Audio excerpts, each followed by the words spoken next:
Okay, thank you for the organizer to give me an opportunity to get away and share some of what we've been doing with some of you, and there are many people in the audience who are former collaborators, and it's very nice to cross paths again.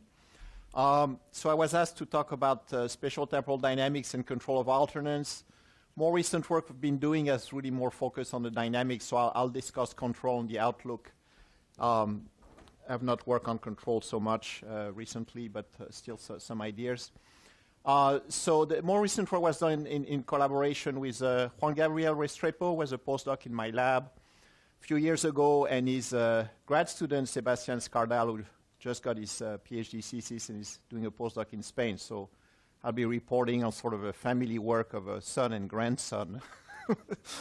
And some of the work also has been done in collaboration with an experimental group of late David Rosenbaum, who died tragically of pancreatic cancer, but this work was published in 2012, and a very nice set of experiments connecting to some of the theoretical modeling we've been doing, so I'll be reporting on that too. And then I noticed that there is some people who are more clinicians or interested in electrocardiographic mapping, so I'll talk a little bit about some work linking the what's going on the heart surface to the electrocardiogram done in collaboration with Dana Brooke in the ECE department at Northeastern.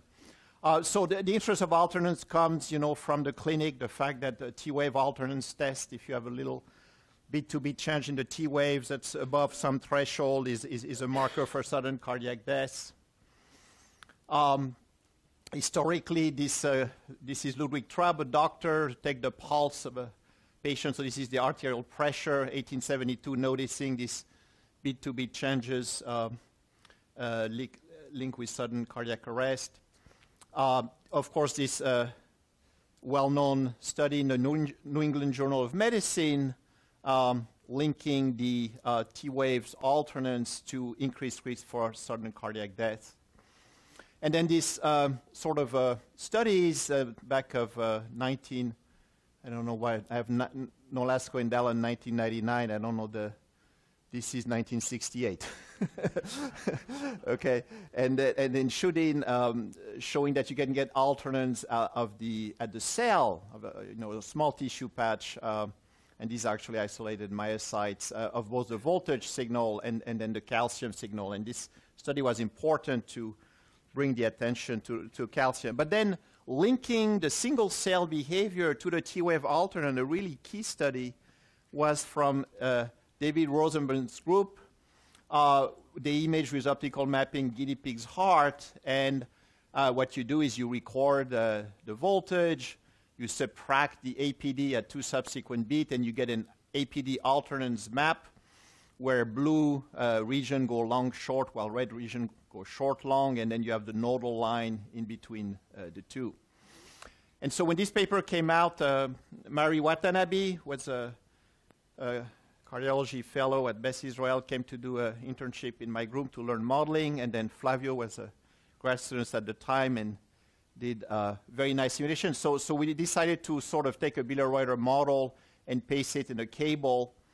And what we found is that without any heterogeneities, you would form spatially discordant alternans spontaneously without tissue heterogeneities. Now, a lot of what I'll talk about today will be looking at spatially discordant alternans, their dynamics, how do the discordant alternans form, what is the cellular mechanisms that gives you different types of alternans.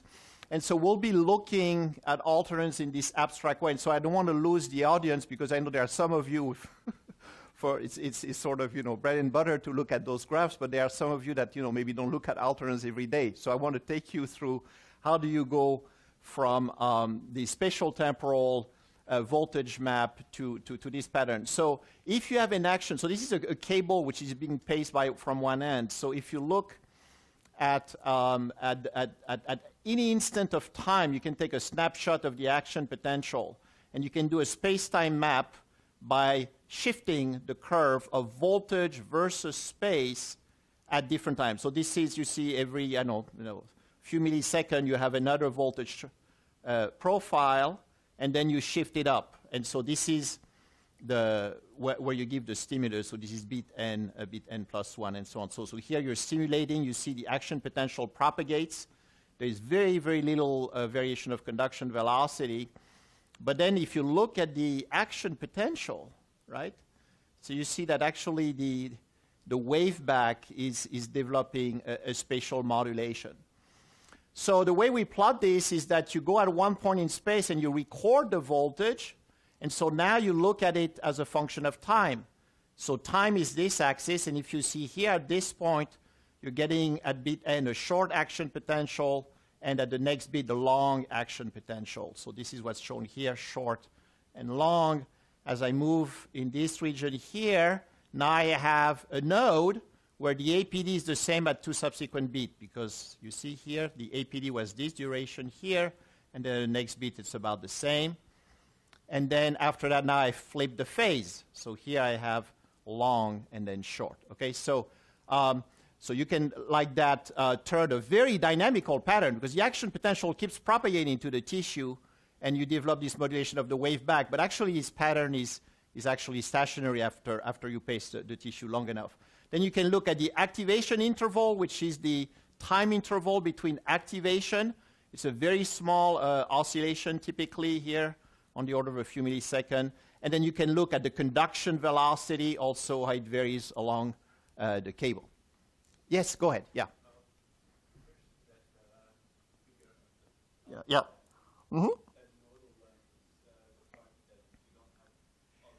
That's right. So you subtract the action potential at 2 subsequent beats. And so look at this point here. You had, I don't know, maybe 180 minus 120 milliseconds. So you have plus 40 milliseconds. While here it's negative because this was shorter and this one was longer. And then you have this nodal region where actually the action potential is the same, right? Yeah. Yeah. Yeah, sure. Yeah. Okay. So you have one, if you just look at one of those curves, so at a given time, yeah, okay, so let's follow a curve. At a given time, so this would be the voltage along the cable, right? So this region is at rest. I depolarize. I have my action potential. I repolarize. But then I have some island here of depolarized tissue which is left behind, okay? If it was a standard action potential, so this is, maybe I can do a plot for you. So if you have an action potential that propagates, it will look something like that, right? Right, so this would be X, and this would be voltage. Now imagine that I look at this a little bit later, and I just translate the curve up. So a little bit later, it will have moved in X, right? First, if I didn't translate, it would look like that, right? At some time later.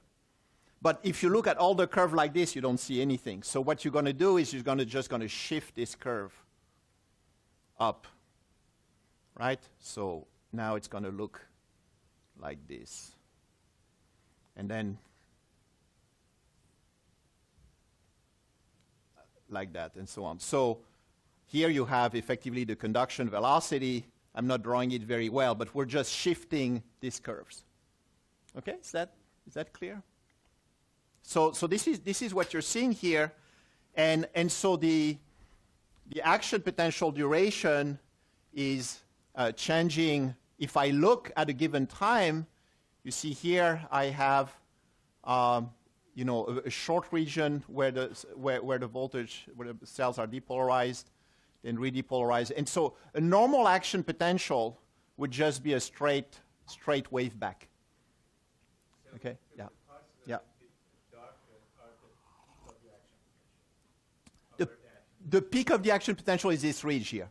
You see, because here you had a resting and you've depolarized, and then you have the action potential, and then you're repolarizing. So here is a very pronounced wave back. Okay. So so this part here is this part there, right? Okay. So what forms the wave back? The repolarization. The wave back is the repolarization. Right? So let's look here, for example. Here is the action potential, and here is the wave back. Okay. But that's the point. What's surprising is that you can get really non-trivial dynamics where you have actually a region which is still depolarized, but doesn't really have a wavefront here. So you get this sort of a spatial modulation of the wave back. So, but then, we plot it like that. We just say, okay, if I now look at the, so if you want to forget about this picture, the other thing you can do is say, you take a cable, you put electrodes all along, you measure the voltage, right? And then you measure the action potential at bit n, right? Where the bit is given by your stimulation, right? And so that's how it look like. But if you want to actually represent what the voltage is doing, is actually, it's more complicated, right? All right. Other questions? All right. Now, so the understanding that has, sort of developed is that there are sort of two important properties. The APD restitution that Flavio mentioned also, which is a relation between APD and the previous diastolic interval, and the relationship between the conduction velocity, how fast the action potential is propagating, and the previous diastolic interval. So this, we all understand how these patterns form, and also what is the length scale. What's really interesting about this simulation is that it showed that the discordant patterns has an intrinsic length scale called lambda here, which is independent of the heart tissue size, and so it's sort of a pattern formation process, like similar to the formation of ripples in sand dunes, which have intrinsic length scale that depends on wind speeds and properties of the sand and so on. All right. From a viewpoint of initiation of arrhythmias, this transition from tachycardia to fibrillation, the role of alternans, discordant alternans, conceptually can be understood in the following way, is that once you have this discordant pattern that we saw in the optical mapping of Rosenbaum group, if you have a premature stimulus, you have enhanced dispersion of refractoriness because you have a region of short refractoriness and then long refractoriness, so the wavefront will block, has to recirculate around, and you can initiate reentry from a substrate of spatially discordant alternans.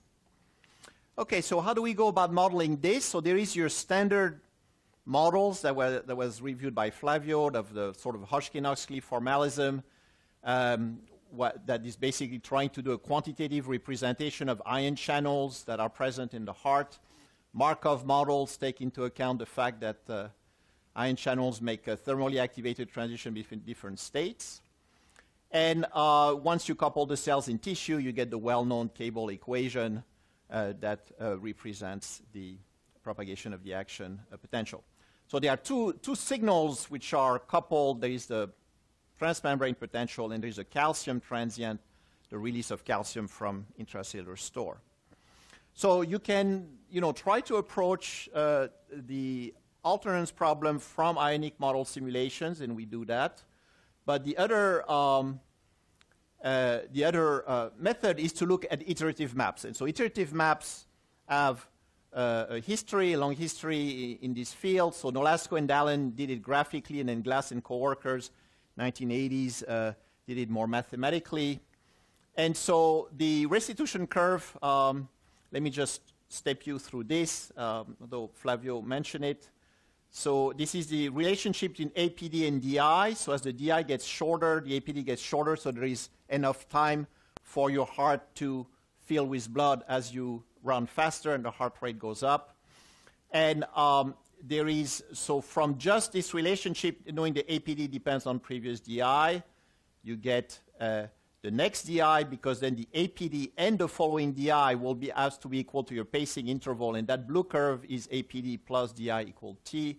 And so now I get the next DI, then the next APD, and so on. And so as you pace faster, you shift the blue curve here, and then when the slope of the restitution curve is larger than 1, you can get an instability, so a period doubling instability. So this was this sort of pioneering graphical construction.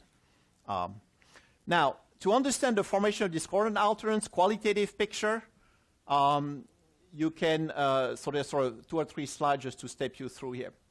So if you think of one thing that's remarkable about especially discordant alternans is that the phase, if we go back to the picture of Rosenbaum, right, is that this node will form sort of spontaneously, right? So, and certainly in tissue it can form by different way, but in the cable it certainly forms spontaneously. There is no node originally. Okay, and so how does that occur qualitatively? So APD restitution can explain in a voltage-only context formation of alternans. Now, how does CV restitution get involved? So qualitative features are following. If you have a sequence of long, short action potential, if you were to paste a single cell or a small patch of tissue, and you were to suddenly change the period and make it shorter, so you would change your activation interval. Then here, I have a smaller diastolic interval than I have previously because I've made my period of pacing shorter. Therefore, I'm going to get an even shorter beat than I have previously, but after that I get a longer, and I've switched the phase of alternance by just a change of pacing interval. Okay? So this is what would happen locally. Now what's really interesting is that even if you pace a tissue at a fixed pacing interval, the fact that the conduction velocity itself depends on the diastolic interval is going to make the activation interval vary along the tissue. So this is the next sort of qualitative understanding slide. But you're pacing the tissue here at a fixed basic cycle length, so it's tau, basic cycle length, which is basically a period. And the action potential is propagating along the tissue, but its conduction velocity depends on the diastolic interval. So if you were to sit here with a stopwatch and then record the time at which the action potential, its arrival time here at bit n, and then you measure it again at bit n plus 1. At bit n, if you had a short diastolic interval before, it will take a longer time to get here, while at the following bit, because you have alternans in the tissue, you get a longer diastolic interval, so it gets a shorter time to get there. And so therefore the period, which is the difference of arrival time of a beat at a given position, you're going to develop a gradient inside the tissue. And this is the basic cycle lengths here. And so at even beats, you will have a longer activation interval. This is when you will have the fast arrival time followed by the slow. That gives you a longer time. And then at the following beat, you will have the slower one followed by the fast. And so you will have a shorter activation interval. And then this is just simple sort of freshman physics, arrival time of a car, or even high school, that the period will be the one at which you pace plus the arrival time, which is the distance over the speed at bit n, assuming it's constant, minus the distance over the speed. So you develop a gradient of activation at interval, and it goes from longer to shorter. And when it's short enough, then you will dephase. Right? So this is the qualitative understanding, is that the coupling between the alternans and the conduction velocity develops a gradient of period, which then allows you to dephase. Okay. So I'll skip that. This is, but you can also understand sort of this bifurcation to alternans within sort of a bifurcation theory picture. But let's, we can discuss that in groups. So let me just skip that.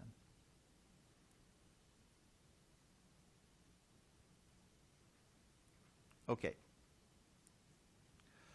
So now I'm going to talk about the equations that we've been using to study the formation of discordant alternans, and in a more comprehensive picture that takes into account the fact that alternans originate at a cellular level from an instability of calcium cycling.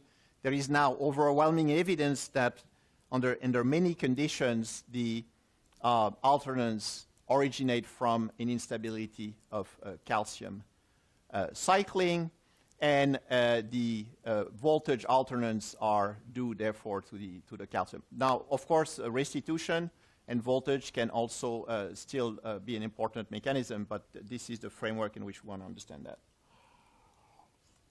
So you have the cable equation. So this is you can do a simulation of this. So we use what's called the Schifox model, which is a cross of a calcium handling model of Johannes Schiffer, who was also a postdoc in my lab, and Fox, who was a sort of canine set of ionic current. And for generic behavior, this model is as good as any other. And as we've seen in Flavio's talk, you know, the very detailed models are to be taken with a grain of salt. So spatially coupled maps. So the variables, so I already showed you the Nolasco and Allen graphical construction. You can build on that. So your variable, instead of being voltage and calcium with a complicated set of equations, you have the APD at bit n+1, which is a function of the previous diastolic interval. But we have to take into account the fact that cells are electrotonically coupled. So in fact, the APD, how fast a cell will repolarize, depends on how fast its neighbors are repolarizing, and that's taken into account by this diffusive kernel, which is as the form of a Gaussian, which is asymmetric, and this is a form that we have derived with Echevarria back in 2002, more details in 2007, from a simple ionic model. And this length scale, which is the, so this is related to, but it's not the same as the electrotonic coupling lengths. This is the length scale over which the voltage will be able to diffuse in the time scale of an action potential duration. Okay? And Flavio has done some nice work showing that as you change the shape of the action potential, you change its effective length scale, and therefore you affect a lot of the alternance dynamics. But in this level of description, all of this complication is buried into this length scale. This asymmetry is due to the fact that since the pulse propagates from left to right, a cell here is influenced by a different amount by its neighbors to the left and to the right. And so that's what makes the kernel asymmetric. And this length scale scales as 2 times the diffusion constant over the velocity of the pulse. So V is the conduction velocity. Okay, this is now the sort of freshman physics exercise of calculating the activation interval with a stopwatch at position X. But taking into account the fact that the velocity varies continuously along X, and so you have to do an integral of the velocity up to the point at which you observe. And this is just a definition that the APD at a bit plus its next DI is, by definition, the activation interval. So you have a set of coupled equation for voltage, and then you have also calcium. You define the calcium dynamics by looking at the peak of the calcium transient, and so you also have a relationship between the peak of the calcium transient at bit n+1 and at bit n. So you have this set of spatially coupled maps. All right. So now to specify the dynamics, you need to choose what are those functions f of c. So how the calcium transient at the next bit depends on the previous calcium transient amplitude and the diastolic interval. And also how the APD depends on the previous diastolic interval through a restitution relation, but also on the previous calcium.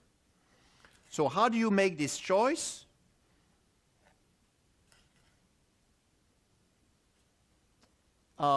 This choice is based on physiology and simplicity. This is a quote of Albert Einstein. Everything should be as simple as it can be, but not simpler.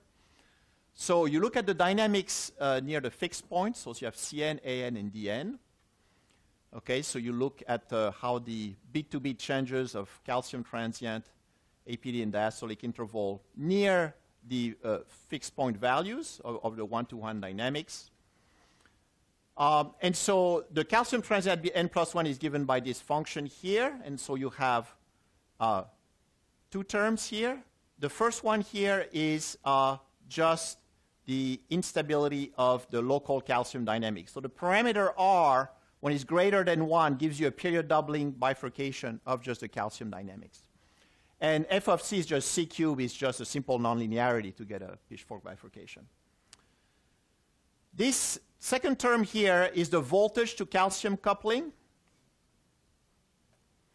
So there's just a little diagram here to understand. You have to understand just a little bit of physiology. Is that the way the voltage and calcium signals are coupled is that when calcium enters the cell through the L-type calcium channel, it binds to the ryanodine receptor calcium release channels, which releases calcium from intracellular store. Once this calcium is released, it inactivates the L-type calcium current through a mechanism of calcium-dependent inactivation, but it increases the forward mode of the sodium-calcium exchanger, which is electrogenic current. 3 sodium plus come out for a calcium 2 plus. So this tends to be a depolarizing current when more calcium is released. So there are these two opposing effects. So under normal physiology, typically this wins over calcium-dependent inactivation. So so this is the voltage to calcium coupling. This is the calcium to voltage coupling. It's gamma that I'm describing. I'm describing part 4 here, that as you have a larger calcium transient, you have a longer action potential duration. So this is the calcium to voltage coupling. The voltage to calcium coupling is also positive. It means that if you have a longer diastolic interval, you have more time for the L-type calcium current to recover from inactivation, and therefore you get a larger calcium transient.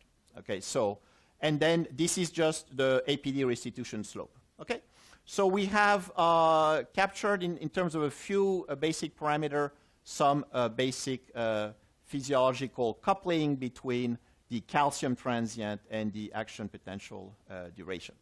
Okay. Any question? Yes, sure.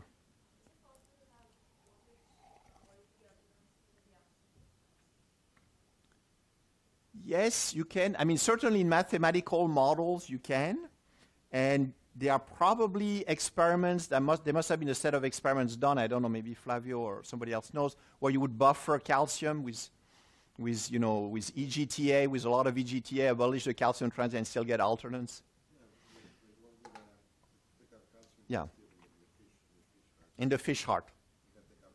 Yeah, and still get alternans. But in the normal physiology, the calcium alternans are very important. Okay, so. All right, so this is that. So now, how do you sort of validate this? So there was earlier work back in 2005 with Johannes Schiffer and Daisuke Sato, where we looked at the effect of voltage to calcium coupling, calcium to voltage coupling. Voltage to calcium is typically positive because longer DI gives you more time for L-type calcium channel to recover, and through calcium-induced calcium release, you then more calcium enters, more calcium is released. So that's positive. This can be positive or negative, and depending on its sign, you can get electromechanically concordant or discordant alternans. And so it took about 7 years for actually experimental test of this prediction to come through. So this is the work that was done with David Rosenbaum's group. So we looked at this is guinea pig isolated myocyte in which you have the voltage and the calcium. And one thing that you can do is you can just look at control. And in control, the CDCs, this number gives you the action potential duration. They're electromechanically concordant, which means the long APD corresponds to the large peak of calcium and then the small to the small. Then you can overexpress NCX in those cells. And what you see is that you're getting a larger gain. You see that you're getting a bigger action potential duration alternance for actually a smaller oscillation of calcium transient, which makes sense because NCX transduces the calcium signal into the voltage signal. Okay, we go back. Right, NCX, when I release more calcium through this current, I get one extra charge in, which is a depolarizing current. You can put an NCX blocker. This blocks 80% of NCX.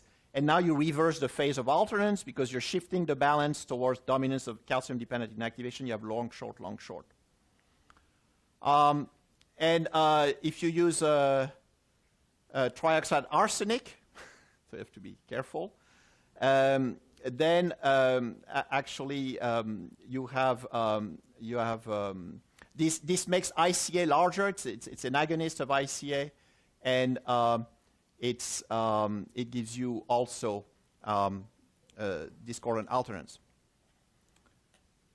What was interesting in this study, which is not something we had anticipated from modeling, was that the sign of alternance of calcium to voltage coupling depends not only on the intervention of which current you you upregulate or downregulate, but also on the pacing cycle lengths.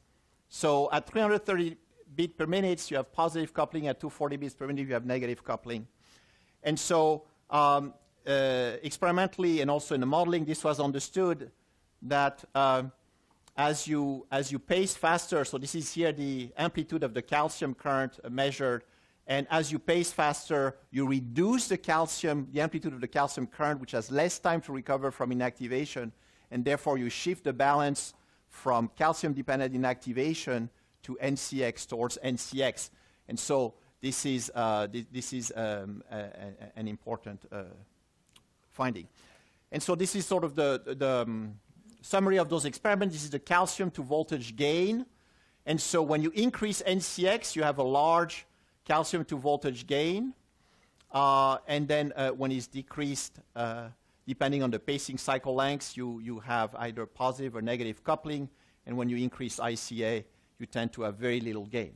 So certainly in terms of alternance control, this sort of provides some indication that one can think of pharmacological intervention to modify the coupling between calcium and voltage and also the amplitude gain. This is important. Is how much, in the end, the conduction blocks come from the voltage alternans. So reducing the gain is certainly something which is good. But not taking arsenic. All right. So now we go back to the maps. So we have sort of validated some basic coupling between interaction of voltage and calcium. And you can sort of look at the maps near the fixed point. And so this is now our computational laboratory. We also have the ionic model for validation. So this is the calcium at bit n+1, the peak measured from its fixed point value. So here you have the sort of instability of calcium. That's going to give you a pitchfork bifurcation. You have the coupling to voltage. You have the conduction velocity restitution, which provides a non-local coupling to the voltage because of the history dependence of the propagation. And then here you have the alternance at the next bit that depends on the function of the previous diastolic interval. Once you expand everything, you get this.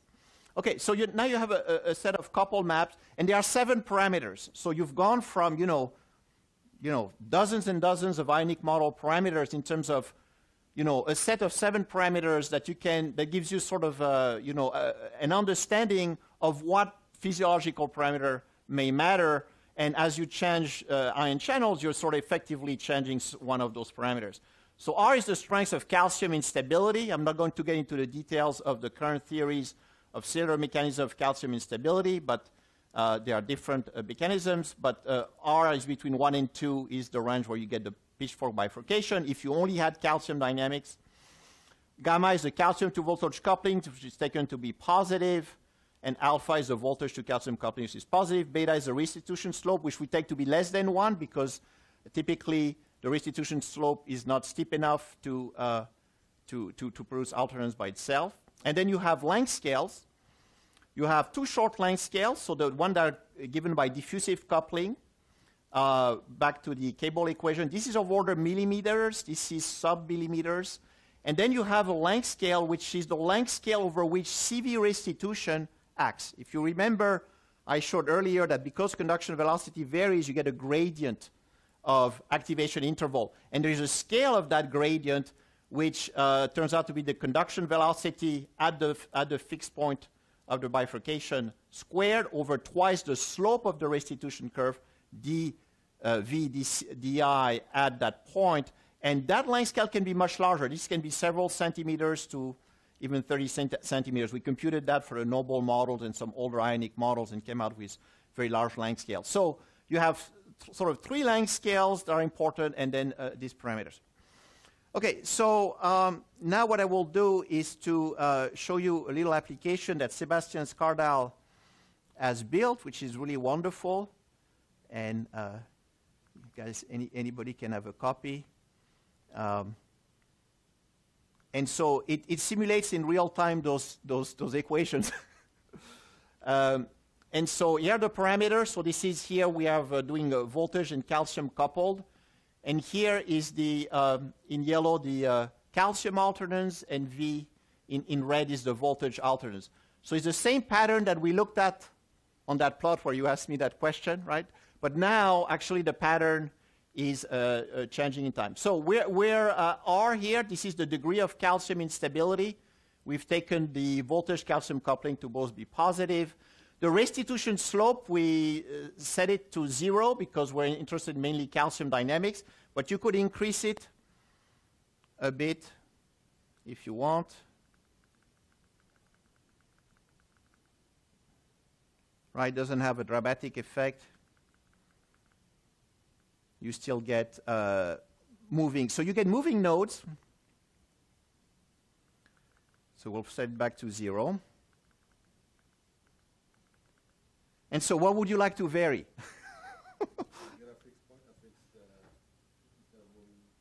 Okay. How do we do that? What do we vary? You guys remember?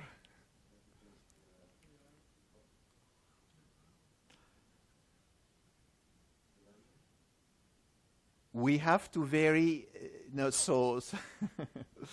we have to vary W. So W is in the current, remember that a cell feels its neighbors, but it feels a little bit more one side than the other because the action potential is propagating. That breaks the symmetry, and that's W. That's that length scale W, which is very small. And so if we increase W,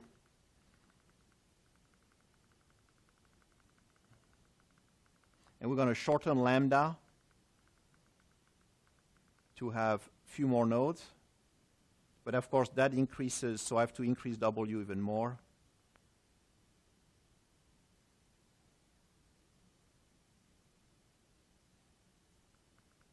But it's still small here, and it's going to ultimately stop.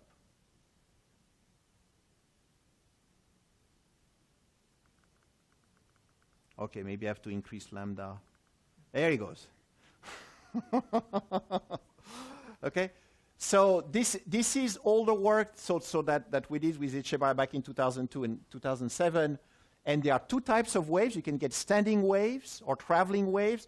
The waves are standing only when this asymmetry parameter is large. And that asymmetry parameter scales as a diffusion constant over velocity. So any kind of reduced conduction speed would tend to promote that. But typically, you get moving nodes. Okay? So the more normal situation is that. And it turns out that even if you have positive coupling between calcium and voltage, this sort of phenomenology of how alternans form, okay, the nodes form at the opposite side. You're pacing the cable from here, right? And remember, this is this, you don't see the action potential. If you were to plot the action potential, it would be much more complicated. You can go to Flavio's Java applets for that. But you typically get traveling waves. Now, what's really interesting about calcium, and so is what happens when we increase the degree. So we go back to the moving node, which is more generic. Okay, so we're going to set that to a small value. And so how do I get more complex patterns?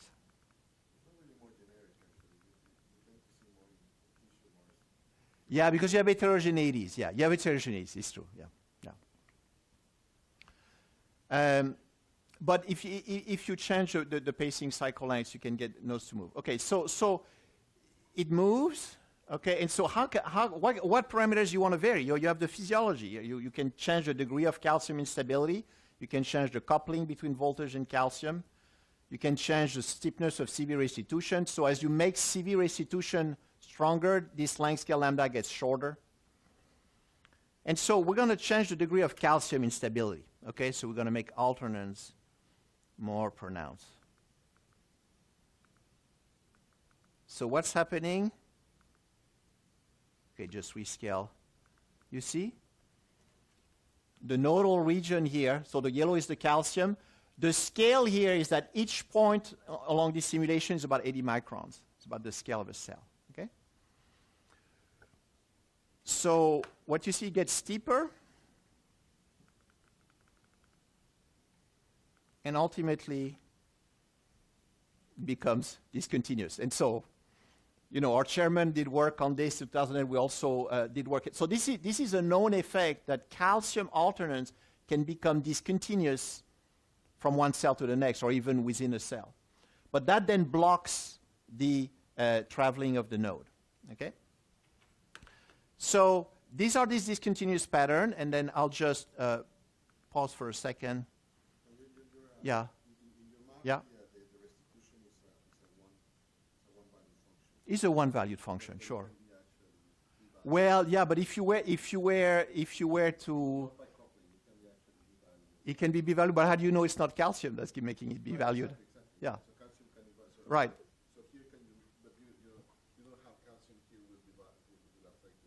If I was to only record voltage, I don't know if it would be single-valued.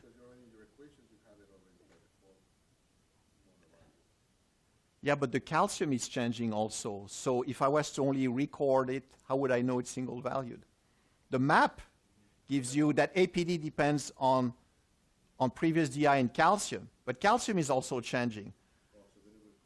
Then it will come out from that. But you know, this linking that to recordings would be interesting. But certainly it won't be single-valued because it's, yeah, exactly. Okay, so we get these discontinuities, and so we were very interested in understanding.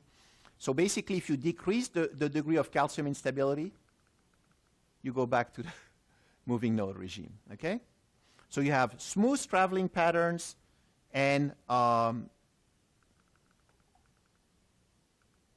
the interesting thing is that calcium can become discontinuous on the cellular scale. Voltage, of course, is because of electrotonic coupling. Voltage is always smoothed out, at least on a scale of at least, you know, a millimeter or larger, which is, you know, dozens of cells. Okay.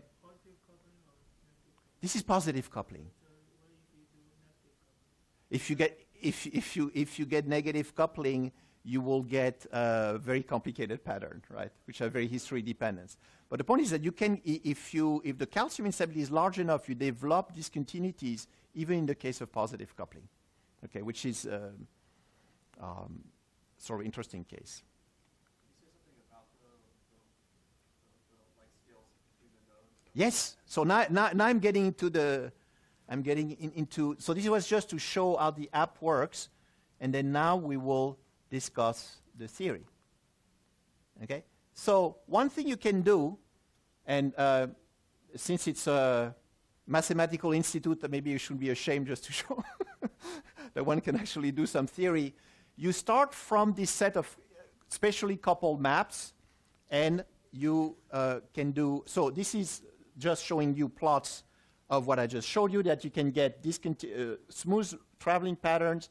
You increase the degree of calcium instability, they become discontinuous and stop. You do a She-Fox simulation, and you change the degree of calcium instability by varying some parameters in the model, you get the same behavior. So it's not just, these maps really capture the inherent dynamics of the ionic model. This is a summary of showing this axis is increasing the degree of calcium instability. This axis here is changing the slope of the CV restitution curve. So as you make CV restitution flatter, you're moving along this direction. Here you have no alternans, then you get smooth wave pattern, and then at some point you get discontinuous wave pattern. Okay? And so then you can calculate how fast the node moves. So this is the nodal line velocity. We saw the node we're moving. And that velocity is finite at the onset, unless W is large enough. And then that velocity decreases, and you can then, it goes to 0 when you form a discontinuity. And plotted in red here is the difference between the value of calcium alternans on one side and the other. It's actually asymmetric. This is red is voltage, blue is calcium alternans. And you have a jump here, and then before, of course, the discontinuity is 0 below this point. So you have a second bifurcation to this discontinuous solution. Yeah.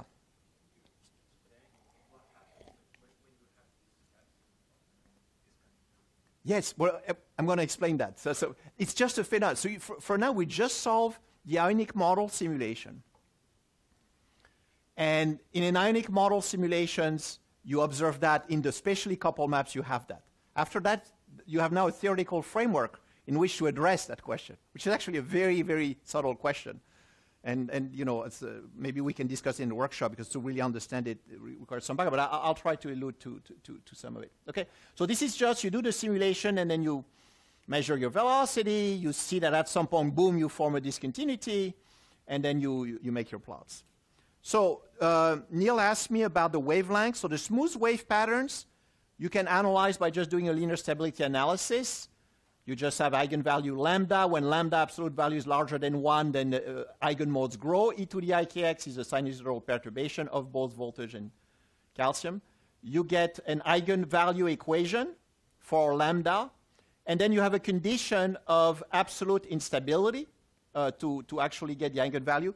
Absolute instability is a known concept in pattern formation. And what you want is absolute stability, because what happens is that since the waves are moving, you can have an instability, but the pattern is actually advected away, and so you're convectively unstable in the fact that the perturbation grows, but it's also being advected, so in a stationary frame, you're actually stable. But absolute instability means that the perturbation actually grows in a stationary frame, and that's what you're interested in. And mathematically, this gives you this condition, d lambda dk equals 0. Then you get the eigenvalue lambda. The onset of instability is the norm of lambda is equal to 1. And from this, you make predictions. So first, you get the onset of instability. So you get this R1 as a function of lambda. And this is simulation and theory. You get some formula that depends on the length scale of CV restitution electrotonic coupling. Also, eta is the product of alpha and gamma. So this is the product of voltage to calcium and calcium to voltage coupling, which modifies the onset of alternans. If you had no coupling between voltage and calcium, the onset of alternans would be 1.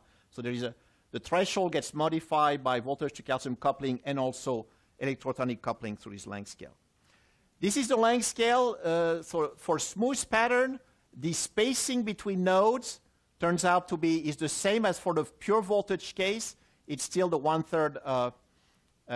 It's xc, this short length scale, times this ratio of lambda xc. So it's this combination of length scale. And then the node velocity can be predicted and also depends on this length scale. Okay, but now what's really interesting and novel is how do you go from smooth to discontinuous wave patterns? And so, of course, this had been looked at in work with Sato and Schifferow. We had looked at it in the ionic model. In fact, we had proposed that the stiffness of the node is a way to infer the cellular mechanism of alternans. And if you, so in terms of for the experimentalists, is if you look at your profile of alternans, then if the calcium becomes very steep, it's further indication that it's calcium-driven and not voltage-driven. Okay, so you can quantify that. This is showing here in the limit of flat restitution, a calcium alternance profile. As you increase the degree of calcium instability, it gets steeper and steeper. And so you can define a length scale L, which is twice the maximum value of calcium alternance over the slope of the profile right at the node. So this gives you effectively a measure of the width. And of course, when the slope becomes infinite, the width goes to 0, okay, with this definition. You can plot that as a function of your degree of calcium instability. As we've seen, the lengths will go to 0. So this is actually from the simulation of the iterative map. So this length scale goes to 0. And you can actually analyze the equation mathematically and derive this formula for L, where Li is the polylogarithm function. And you can compare theory and experiment and simulation, and it shows very nicely that L goes to 0. And so that's how you form the discontinuity. So how do you form the discontinuity? You have to actually analyze the equation. The fact that there is no coupling between calcium allows physically for the fact that calcium alternans can be spatially discontinuous. They're only held together through voltage, but voltage is not enough to keep the alternans in phase at some point. After that, you just have to do the math and then show that there's actually a point at which this length goes to 0, okay, which you can do. And then this is why there is theory. Okay. So discontinuous wave patterns. So once the wave patterns becomes discontinuous, and so this is something that could be seen in experiment, because this is actually something we see in the ionic model simulation, is that once it becomes discontinuous, the alternance profile is actually asymmetrical, and you can plot C plus here and C minus. And you can also derive analytical formula for these discontinuities. And so the difference of C plus minus C minus, which is the magnitude of the jump here, is plotted as a function of degree of calcium instability. The dash curve is the analytics, and then we get a jump, and then it follows very well this. And so this is here in red is the jump which is plotted, and here is the velocity. So the node velocity goes to 0, form the discontinuity, and after that the discontinuity increases like this as a function of calcium instability. Now, going back to Neil's question of the length scale, the length scale of discontinuous patterns is totally different than the length scale of continuous patterns. The length scale of continuous patterns is set by these large length scale lambda, which is due to the length scale over which severe restitution effects are felt, but it's also combined with the shorter length scale of diffusive coupling, right? It's effectively the 1/3 power of lambda and c squared.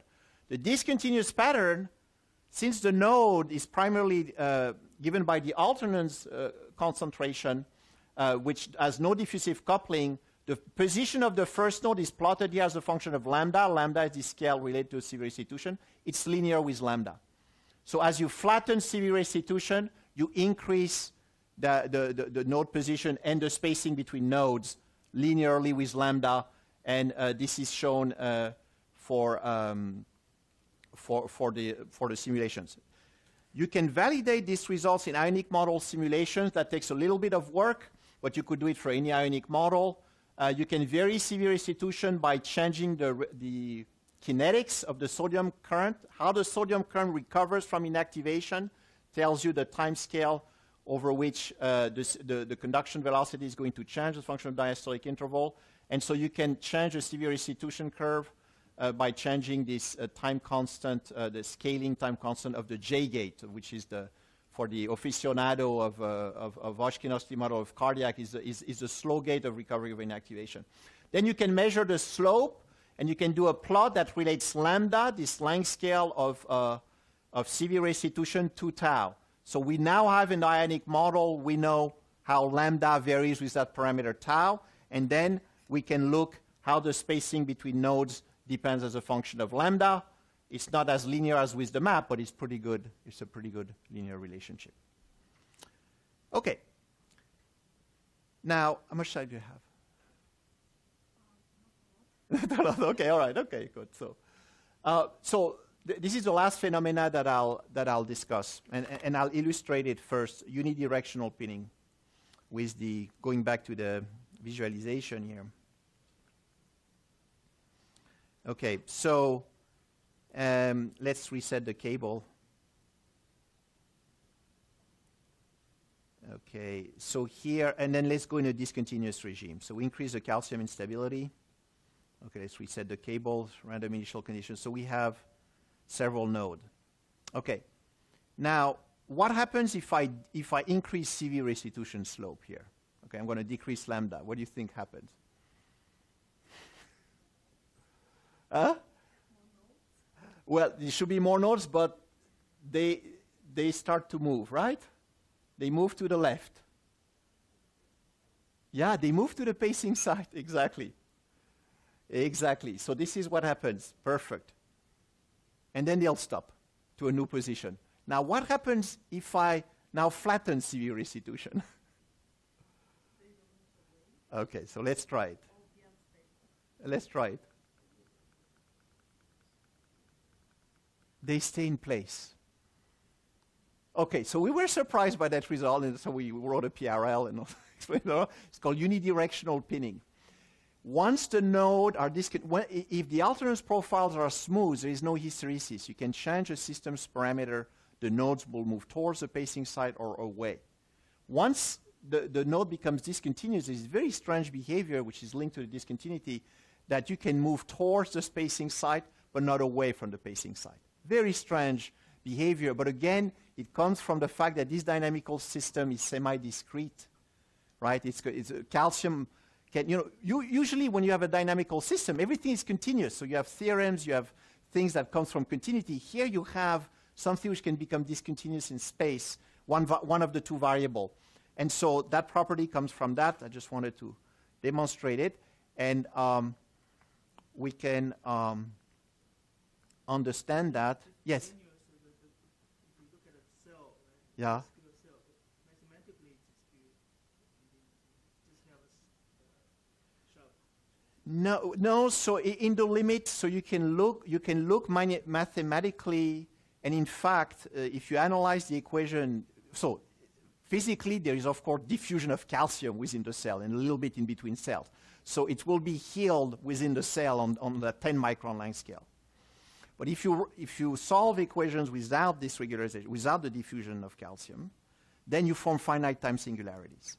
So the gradient actually becomes infinitely steep in finite time. Okay? Yeah, well, mathematically, so finite time singularities means that, you form, another finite time singularities is, the Rayleigh plateau instability. You form a, right, and a discontinuous of two blobs of two liquid droplets, right? So in finite time, at some point, things separate, right? But, I think, clearly you have very sharp alternance profile that are seen in tissue. So I think, it's discontinuous pretty much on the cellular scale. Okay. Now, unidirectional pinning. So this is now what I just showed you in the movie. You can get it by changing the basic cycle lengths. So you change a parameter here, which is the basic cycle length. You increase the basic cycle length and decrease it. When you increase it, you move the node position towards position, and then after that, you don't move it. Okay, and so you get this basic unidirectional pinning. This is in the map model here, showing here that you change this length scale of severe restitution. Nothing happens. You decrease it. You move towards the pacing site. You re-increase it. It doesn't move. Okay. Now the qualitative picture of unidirectional pinning. You can understand these dynamics because what happens is that the local dynamics is the dynamics of a period doubling bifurcation. And since the evolution is very slow, as you can notice in the movie, you can take the limit in which the change between bits is not very large. And so this iterative map becomes just an evolution equation for the calcium alternance amplitude in a double well potential here, V of C, that as the form of a double well potential. But the two minima, which corresponds to the two values of calcium alternance amplitude, are not equal because there is the symmetry breaking term, which is actually the value of the voltage alternance amplitude that depends non-locally on this integral term from the pacing side to your position. So basically, discontinuous pattern, discontinuous node move, and this is a normal jump, and just stops at a point where this minima here is just flat. And now, if you decrease, if you increase the pattern, you lose this point, it becomes unstable, and so you move the node. But if you decrease a parameter, then you have this minima. I think to really understand that, this is something that will be done better in workshop if people are interested. There are other interesting phenomena that we notice. You can get a lot of cell-to-cell variation of calcium alternance near this nodal region, but as soon as you move the node, you erase all this discontinuity. And this can be understood in the framework. This is actually a work that Sebastian and Huanga did, published in Chaos, where you can get more complicated behavior. I'll illustrate that in the movie. If you crank up the calcium alternance amplitude even further, okay,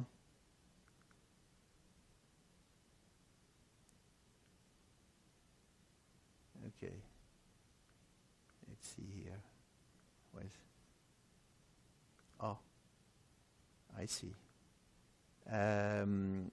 Let's see. Yeah, this is good. Oh, yeah, maybe lambda has to be decreased here. Let's reset the cable. I see. Oh, yeah, the degree of calcium instability is too large. I see. I have to come back. All right, so this would be good for the heart, actually. You have calcium alternants, but they're so out of phase that you produce no voltage alternance. Yeah, so this. Yeah, there he goes. So here, you have, which I believe is present in many experiments, you have a lot of almost cell-to-cell variation of the phase of alternance, because you see these discontinuities, numerous discontinuities. Voltage alternance is still smoothing that out. But as you increase the degree of calcium instability, you can go through a period doubling bifurcation. Now, maybe it's because W is finite, but in principle, I should be getting period doubling. Ah, there he goes. So you can get coexistence of, because if you crank, the local dynamics is period doubling like, so you can get coexistence of regions of period doubling with regions of period 1. And as you crank it further, you can see now period 4 within this. And these chaotic dynamics, of course, create out-of-phase region, the voltage alternance decreasing. So you can get more complex dynamics. Okay. So yeah. Yes, because they're coupled. Yeah, they're coupled, so but it's going to be smoothed out, but it's still going to be, it still gives, yeah, because it's integrating the signal from the, yeah. You can get period 8, sure, you can get period 8. I mean, you have the whole period doubling bifurcation. And this also occurs in the ionic model, so it's not just a fluke of the spatially coupled maps as shown here.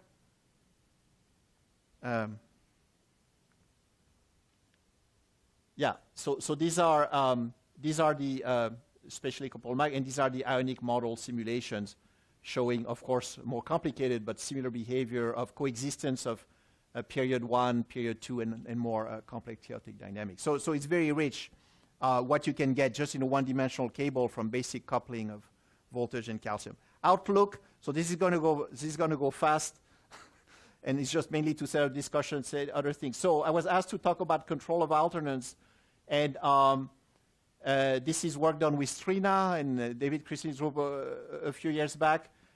Maybe other things have happened since then. I know Flavio has done further work, but our conclusion was that it's very hard to control because you form discordant alternance. So this was a Purkinje fiber experiment. So you have odd beats and even beats, and so you get this node of discordant alternance. And the reason why fundamentally, so you can give a feedback control where you modify the pacing interval by an amount proportional to the difference between the APD and the previous beat. And so this was shown in low-dimensional system to stabilize alternance through sort of very simple control of a period doubling bifurcation. However, in tissue, here's the problem. Mathematically, you can understand, you can use this spatially coupled map analysis, and what you realize is that your feedback control is actually acting as a spatially uniform forcing along your cable. And so you can solve for the eigenmodes of the system, and you manage to stabilize the concordant mode, but you're left with the discordant mode, which is very much the fundamental mode of standing waves in a pipe, because actually alternance, the equation that governs alternance, is similar to a forced Helmholtz equation. And so this was shown here, this experiment where control was turned on, and you created a node of alternance where you measure the voltage to give you the feedback. So to give the feedback, you need to measure the voltage at one point, and you're feeding back on the pacing interval.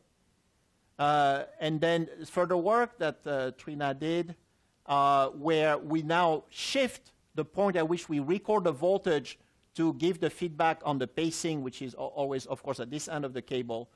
And what theory predicts is that the node of alternance will be at the place, very close to the place where you record the voltage to give the feedback. So you can create a node of alternance, you can suppress them at the distal point from where you're pacing, but you cannot eliminate them completely because effectively electrotonic coupling only diffuses this information that you have controlled this cell to the neighbors within electrotonic coupling lengths. Okay? So talking about other people's work, Stefan Luther, Flavio, and others, based on earlier theoretical work of Pumier and Krinsky, are looking at sort of low voltage defibrillation based on the theoretical concept that because of heterogeneity, so this is sort of a picture of the vasculature of the heart, because of heterogeneities of various size, you can actually, with a low voltage, you can actually stimulate the tissue locally from the heterogeneities, and as you increase the voltage, you recruit more wave-emitting sites, and so there's a large activity going on in defibrillation. Outlook. So this is all these nice things in a cable. If we go to real hearts, and which our chairwoman is working on. This is work I did with the Brown group on a transgenic rabbit. So this is leader-made control, rabbit's hearts. As you pace, you image voltage alternans, and you see here you're pacing. You have the isochrone at odd beats and even beats, so the waves are propagating this way. And you see that the node of discordant alternans follows the isochrone. So it tells you that probably CV restitution is involved here in this case. But now you go to transgenic rabbit, long QT2, which is a mutation where they are missing the IKR repolarizing current, this transgenic rabbit. You see now the isochrone like this, but now the node of alternans has no relationship. And there are other experiments showing that, okay? So clearly, heterogeneities also play a role, but they can be introduced very easily within the framework of the spatially coupled maps. This is another example in heart failure from a coworker of David Rosenbaum. This is a transmural wedge preparation showing that another complication is the sign of so they are both voltage and calcium were imaged, and the sign of the coupling can change as a function of pacing cycle lengths, and so the patterns can get quite complicated because of this change of the sign of the coupling. Also in tissue, there's interesting questions. What happens if you have spiral wave reentry at the same times as alternans, which was in this old simulations back in '94, where proposed that alternans was explaining the transition to fibrillation. Both were present, and so that's why I asked Flavio if he can train his students to look at that. But what is known generically, and this is from work in the Bezier reaction of Capral, and then also some nice work partly, is that you have to form an odd number of nodal lines, and the nodal lines have to finish into the spiral core. So it's sort of topology. And so in cardiac tissue, in tissue culture, Kiminol image, actually a nodal line that from the core. So this is a sort of cardiac tissue culture for parameters where you get both reentry and alternans.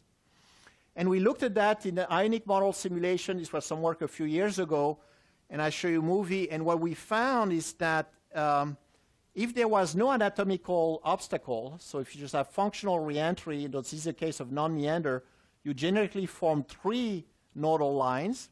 So you can see that you have alternans because you can see the wave, the wavefront oscillating.